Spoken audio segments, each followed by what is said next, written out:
Kawasan ASEAN tuh luas banget loh guys. Penduduknya aja sekitar 680 juta penduduk. Yang pastinya kebudayaan, gaya bahasa, daya beli, dan kondisi ekonomi dari setiap negaranya berbeda-beda. Makanya kalau kalian ingin masuk ke pasar bisnis ASEAN, kalian harus tahu dulu strategi apa sih yang bakal kalian terapin yang pastinya akan direspon baik oleh warga negaranya sendiri.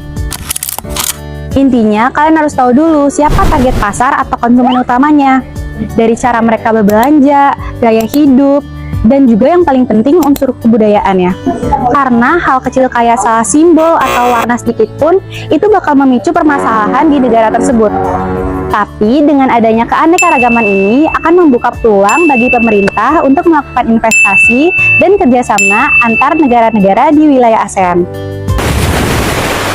Gaya hidup seseorang di ASEAN juga bisa berubah karena ada dua hal, urbanisasi dan digitalisasi.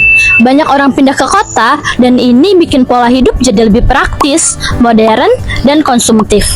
Di sisi lain, digitalisasi juga bisa bikin orang makin sering belanja online, ngandelin sosial media buat cari info produk, dan pengen semuanya jadi serba cepat. Enggak cuma itu, sekarang konsumen makin peduli terhadap kesehatan dan juga lingkungan. Mereka nyari produk yang sehat, alami, dan kalau bisa ramah lingkungan juga. Dari 100% rumput laut, kemasan makanan ini aman ditelan dan jika tak terpakai, bisa menjadi pupuk saat terurai. Kevin lantas menciptakan inovasi plastik yang terbuat dari serat singkong agar mudah terurai.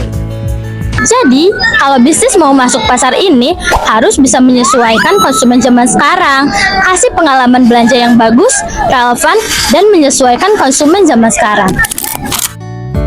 Kalau ngomongin soal budaya, tradisi, dan kebiasaan keluarga, semua itu berpengaruh ke jenis makanan atau produk yang disukai di suatu negara. Misalnya, di negara-negara ASEAN, makanan gak hanya dinilai dari rasa, tapi juga dari makna budaya dan kebiasaan apa yang mereka konsumsi. Lalu, agama juga punya pengaruh besar. Di Indonesia, Malaysia, dan Brunei, makanan dan minuman wajib berlabel halal.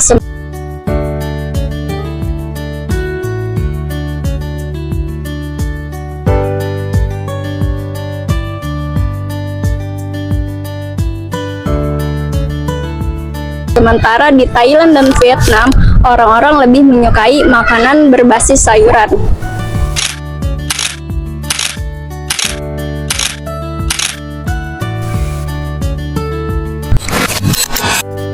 Setelah bahas soal agama, kita juga perlu ngomongin soal sertifikasi yang bikin konsumen tuh makin percaya. Yang pertama ada sertifikasi halal dari BPJH di Indonesia, Jakim di Malaysia, dan sertifikasi dari lembaga halal di Thailand. Dan ini tuh bukan untuk konsumen muslim aja, tapi ini penting buat pasar ekspor impor di ASEAN karena ada peraturan yang mengharuskan sertifikasi halal antar negara. Selain itu, ada juga BPOM yang menjamin suatu produk aman untuk dikonsumsi. Jadi konsumen yakin untuk membeli suatu produk yang gak cuma enak aja, tetapi aman dan sah secara hukum dan agama. Jadi, banyak perusahaan besar yang mengurus sertifikasi halal agar bisa diterima di banyak negara di ASEAN. Nah, daya beli di ASEAN tuh nggak merata. Negara kayak Singapura, Malaysia, atau Thailand justru daya belinya lebih tinggi. Konsumen di sana juga nggak ragu untuk beli produk premium dan bahkan branded sekalipun. Sementara di negara seperti Laos, Vietnam, atau Kamboja, harga tetap menjadi pertimbangan utama. Jadi, produk di sana lebih laku keras.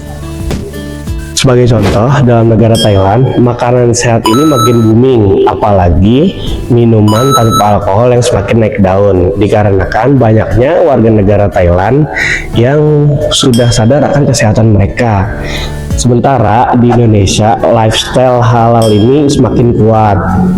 Bukan hanya dalam makanan dan minuman saja, tetapi sudah sampai ke fashion dan juga kosmetik.